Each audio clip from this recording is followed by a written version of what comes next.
Today let us discuss some questions related to congruent triangles. This is our first question. We have two statements here. Let us first check if both the statements are right. What does the first question talk about? It talks about an equilateral triangle. Whenever you have a specific kind of a triangle or a quadrilateral, before you start the question, just remind yourself of its properties. What are the properties of an equilateral triangle? All sides are equal, which means what? All angles are equal. If three angles are equal and their sum is 180, then each one has to be 60 degrees. And the last one, why are we writing about the medians? Because in the question there is a mention of a median. In the equilateral triangle, all medians and altitudes are same. Now, what is the difference between an altitude and a median? Both altitude and median make the similar journey. They both start from the vertex of a triangle and go and intersect the opposite side at some point. But the similarity ends there. Once they go and intersect at the opposite side, they behave differently. Why? Because a median will go and cut the opposite side into two equal parts, or in other words, it will bisect the opposite side. But what about the altitude? It will go and intersect the opposite side perpendicularly, or in other words, it will make what? It will make a 90 degrees. So they behave differently once they come and intersect the opposite side. Now, what do you know about an equilateral triangle? In an equilateral triangle, the altitude and the median are same. What does that mean? Whatever goes and meets the opposite side, bisects the opposite side, will also be perpendicular. So you can combine both the properties. If you take a median, it will be an altitude. If you take an altitude, it will be median. So that is what your rule says. Now let us apply it to this question. But before I go to that question, please remember, in an isosceles triangle, it is just comes with a small difference. In an isosceles triangle, two sides will be equal, which means two angles. Which angles? Two opposite angles. The angles which are opposite to the equal sides, they will be equal, and then only one median and one altitude will be same. Which will be that? The one which goes to the unequal side. Suppose these two are the equal sides. So the median that you draw from a vertex to the side which is not equal, right? There, this place, this one will both be the median and the altitude, or in other words, if it cuts it in right angles, it will also bisect it. So please remember, this is how it works for isosceles triangles. Now we'll go on to our question. Now shall we apply the property that we just now discussed? What do you have? You have a median, which means what? It will cut it into two equal parts, but then it is an equilateral triangle, which means what? It will also intersect it perpendicularly. That means you have two right angle triangles. Now consider this triangle. You have AMC. Whenever you have a right angle triangle, remember your right angle will always be the greatest angle. Why? Because the other two added should give you 90. So at the max it can go up to is probably 89. The other would still have to be 1. So the other two angles will always be smaller. If this is the greatest angle, then its side opposite will be what? It will be the greatest or the longest side, which means what? The hypotenuse will always be greater.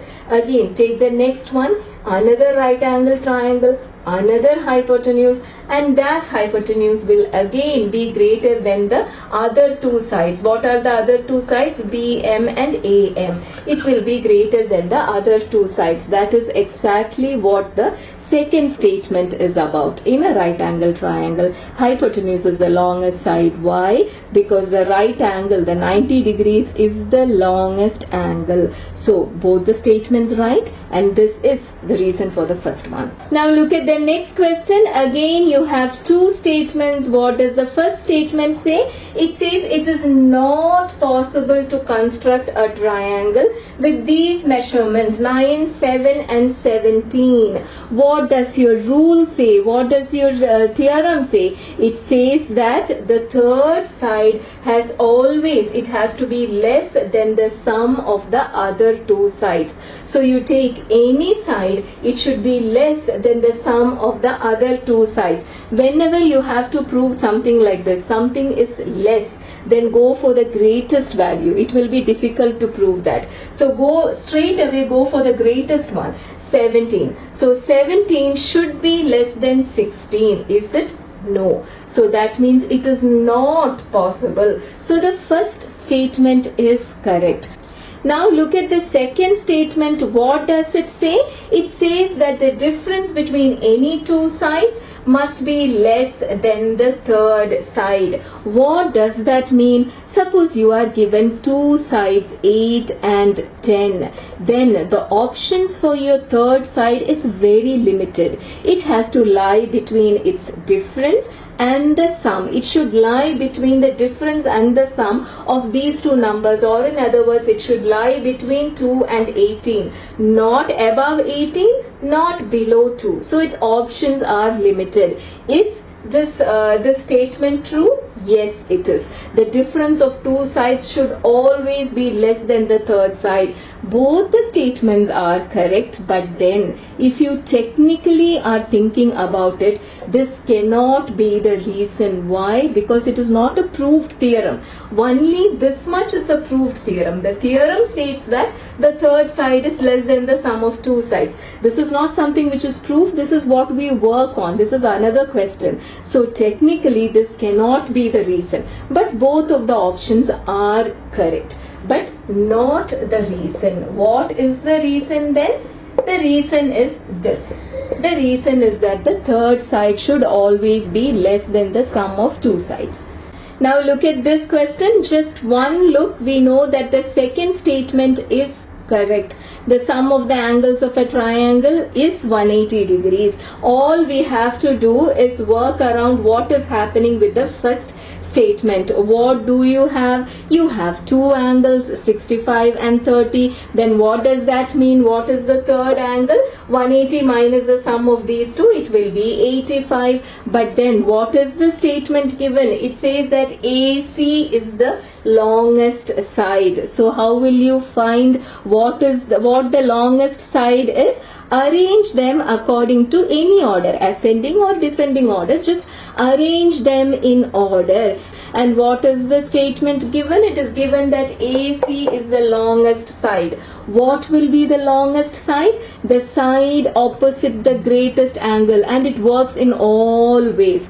The side opposite to the smallest angle will be the smallest side, and even if the sides and the angles are interchanged, it works again, it works fine. The angle opposite longest side will be the greatest angle. So it works in all permutations and combinations. But here we are dealing with this. We are dealing with the side. So what do? Arrange them in order, any order, ascending or descending. Just arrange them so that you know who is the smallest and who is the biggest. Then start writing their opposite sides. How do you write the opposite side? What is the opposite side? It is something which does not have any contact with this angle. For example, if this is your triangle, then the side opposite to the side opposite to angle C is the one which does not have any contact with angle C. Or in other words, if you have a house opposite to you, that will be the house with which you do not share a wall. So there your angle C, its opposite side is AB. Leave C, the other two vertices. Leave A, the other two vertices. Again, leave B, the other two vertices. They follow. Whichever angle you have, take its opposite side, then they will also follow the same order. If this is your greatest angle, then this is your greatest side. Which means what? The statement is correct. This statement is correct, but this is not the reason for it. What is the correct reason? This is the correct reason. Side opposite the greatest angle will be longest.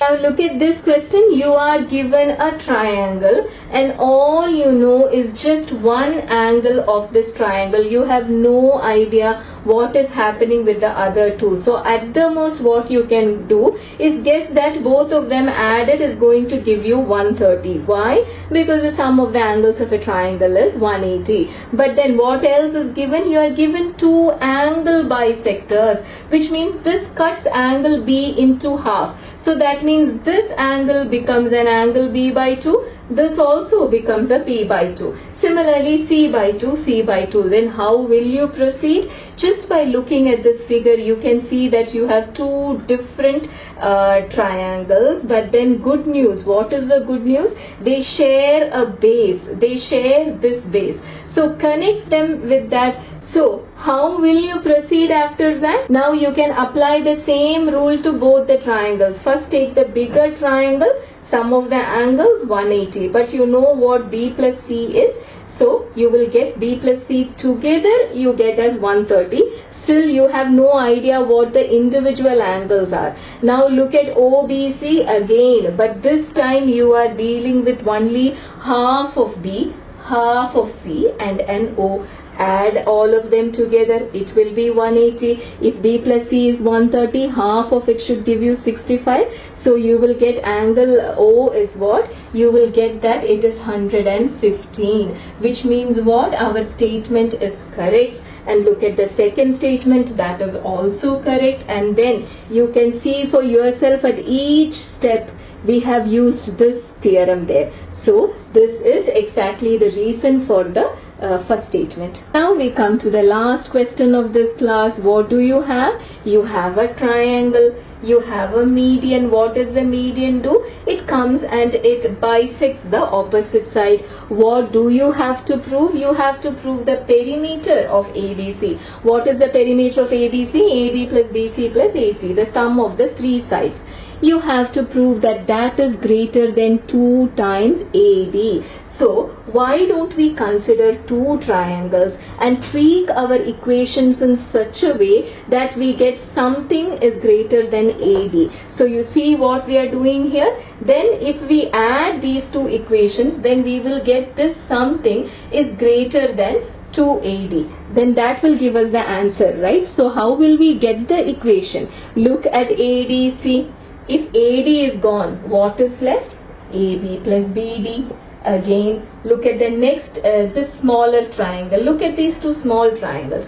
Now this triangle, if AD is gone, what is the other two sides? AC plus DC. And why are we getting this inequality? Why? Because the sum of two sides is greater than the third side. That is the rule that we are repeatedly applying in both the cases. Now you have got two equations, add them. You have got an AB, you have got an AC, and BD plus DC. BD plus DC is what? It is a BC, which means what? It is the perimeter of the triangle, and we have proved the first statement. Second statement is true, and second statement is the correct reason for the first one. Now that's all for today. Inshallah, in the next class we will see some multiple choice questions related to the same topic, related to the congruency of triangles. But till then, Assalamu alaikum.